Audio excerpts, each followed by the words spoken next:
Estresse e ansiedade são iguais ou tem diferença? Gente, num mundo onde a produtividade ela é cada vez mais exigente e desenfreada, certo? E onde as pessoas elas andam com cada vez mais pressa, a ansiedade e o estresse podem se misturar, certo? E no mundo, tá? Onde os distúrbios relacionados a essas emoções e sentimentos ocupam um espaço de prevalência global, a ansiedade e o estresse podem ser confusos. A ansiedade, gente, ela forma parte das nossas emoções, certo? Ela serve para que a gente enfrente situações de risco e perigo, beleza? Por isso, é totalmente natural e normal, tá? Que a gente sinta um pouco de ansiedade frente a determinadas situações. Por exemplo, uma entrevista, ou uma mudança de emprego, um acidente, ou qualquer evento, tá? Que a gente considere como uma ameaça ou que seja difícil da gente enfrentar, certo? Porém, quando a ansiedade ela é um sentimento pontual, tá? E passageiro e geralmente associados a situações estressantes, não vai ter tanta repercussão assim, certo? Contudo, quando a ansiedade ela é recorrente, sem que existam motivos justificados que desencadeiem essas emoções e sentimentos, ou quando o ambiente que a gente vive é aquele que gera em nós a ansiedade, aí sim pode gerar graves consequências para a nossa saúde.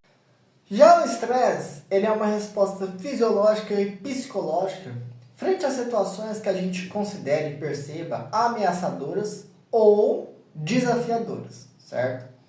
Geralmente, os ambientes, eles estão em constante mudanças, beleza?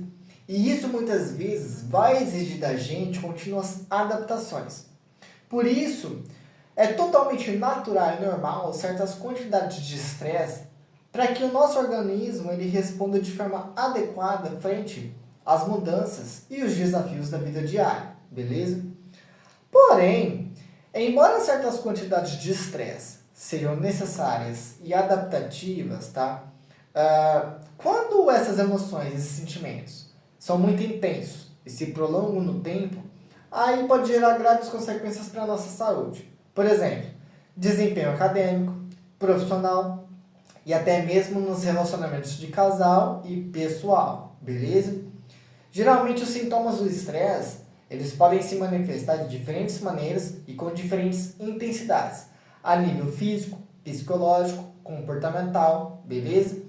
E eles podem atingir, por exemplo, diferentes pessoas de diferentes modos, certo? Quando dizem que uma pessoa sofre com o estresse, isso significa que ele é excessivo, certo? E aí vai ser necessário procurar uma ajuda, certo? Na medida certa, beleza? Para que essa situação ela seja resolvida.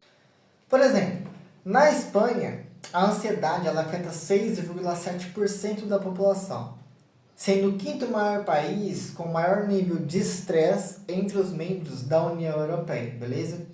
Porém, no entanto, se trata de emoções e sentimentos adaptativas e que vão responder a diferentes necessidades. Por isso que é tão importante a gente saber diferenciar.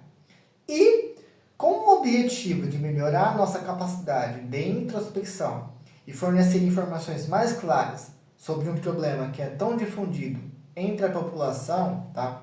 Eu vou apresentar aqui para vocês 7 diferenças entre o estresse e a ansiedade. Então, qual que é a diferença entre a ansiedade e o estresse? O estresse, ele é uma resposta a uma demanda urgente do ambiente, certo? Ele tem como objetivo acelerar uma resposta para que a gente consiga e possa resolver uma situação o mais rápido possível, certo? E ele muitas vezes vai depender da ativação do nosso sistema nervoso simpático, beleza? Em situações mais agudas, tá? O estresse, ele pode sim ser benéfico e adaptativo, certo? E ele pode sim nos ajudar em situações ou cenários de emergência. Porém, tá? Quando o estresse ele se torna agudo ou crônico, tá? Ele pode sim se tornar clinicamente significativo e pode ter sérias implicações para a nossa saúde, certo? Já a ansiedade, Por outro lado, tá? Ela é uma emoção antecipatória. Ou seja, isso significa que a ansiedade ela é acionada ou ativada quando a gente prevê uma situação de perigo no futuro, beleza? E a resposta fisiológica da ansiedade, ela é acionada ou ela vai depender, tá, muitas vezes, da ativação do nosso sistema nervoso simpático, beleza? Que visa prevenir a situação, certo? E não resolver. Portanto, a ansiedade, ela também é uma emoção adaptativa e útil, desde que ela não seja vivenciada de forma contínua ou na ausência de um perigo real, certo? Ambas as emoções, tá? Elas podem sim apresentar sintomas físicos semelhantes, beleza? E elas podem sim, tá, se tornar, por exemplo, facilmente reconhecíveis, certo? Por exemplo, suor, tá? Piloereção, beleza? Broncodilatação, certo? Dilatação das pílulas, beleza? Aumento da frequência cardíaca respiratória, insônia e etc, certo? Por isso que é importante e essencial a gente saber conhecer e reconhecer as diferenças entre a ansiedade e o estresse, tá? E essa vai ser a chave para que a gente consiga caracterizar, beleza? Tratar as emoções, os sentimentos e os comportamentos. Isso é, a nível cognitivo. Então, qual que é a diferença entre a ansiedade e o estresse? Como ambas as respostas emocionais, elas são excitatórias, tá? E estão relacionadas a um perigo, seja ele real ou antecipado, é muito fácil a gente sentir essas emoções ao mesmo tempo, beleza? Ou até mesmo confundir elas, tá? Por isso, vamos prestar um pouco mais de atenção, tá, na diferença entre elas de forma mais específica. Vamos lá. A primeira seria a origem, tá, gente? Enquanto o estresse ele é uma resposta a um evento presente e claro, tá, como uma emergência, no caso da ansiedade, tá, a origem ela não é tão evidente e nem clara, beleza? E por ter uma projeção lá no futuro, a excitação nervosa, tá, ela não tem um começo nem fins claros. O segundo seria os fatores desencadeantes, certo? Vamos lá, no caso do estresse, gente, os fatores desencadeantes, tá? Eles costumam vir do ambiente, beleza? Do presente, tá? Ou seja, as pessoas elas vivem situações, tá? Que vão exigir delas uma resposta rápida, objetiva, imediata, beleza?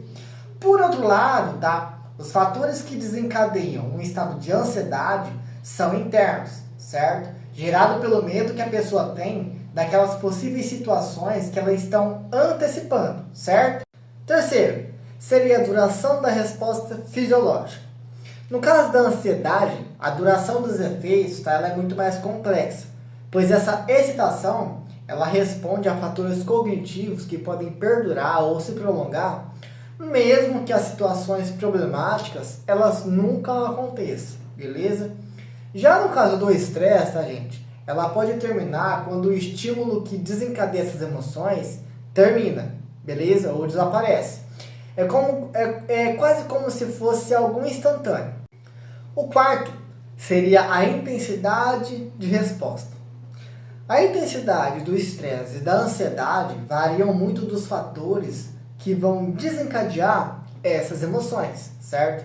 No primeiro caso, ela corresponde à gravidade que é percebido, tá, gente, do evento estressante, beleza? Enquanto no caso da ansiedade, tá, ela é muito mais subjetiva, beleza? E vai depender muito também dos pensamentos que a pessoa tem, certo? O quinto seria a gravidade. Gente, outra forma ou diferença entre a ansiedade e o estresse é a gravidade dos seus transtornos mentais, certo? No caso da ansiedade, a gravidade, tá, gente, ela é muito mais abrangente, beleza? Pois ela está relacionada, por exemplo, a fobias, transtornos de pânico, transtornos de ansiedade, etc, certo? Já no caso do estresse, contudo, tá, a gravidade, ela é menor do que a ansiedade, tanto em sua forma crônica quanto em sua forma aguda, beleza?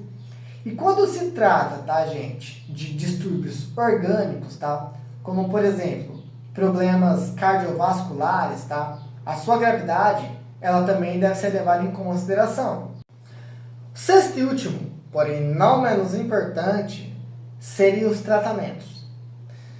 Vamos lá. Essas emoções e sentimentos, tá, gente, são tratados de formas diferentes no consultório.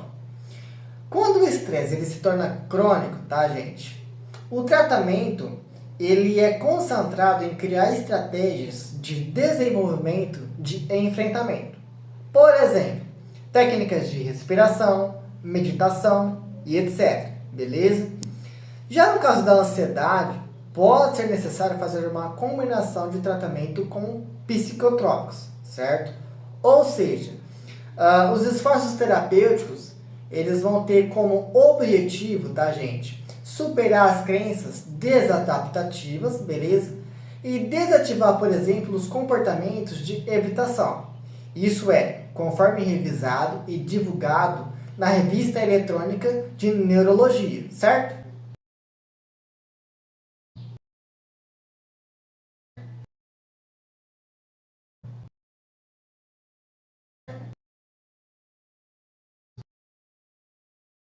Certo?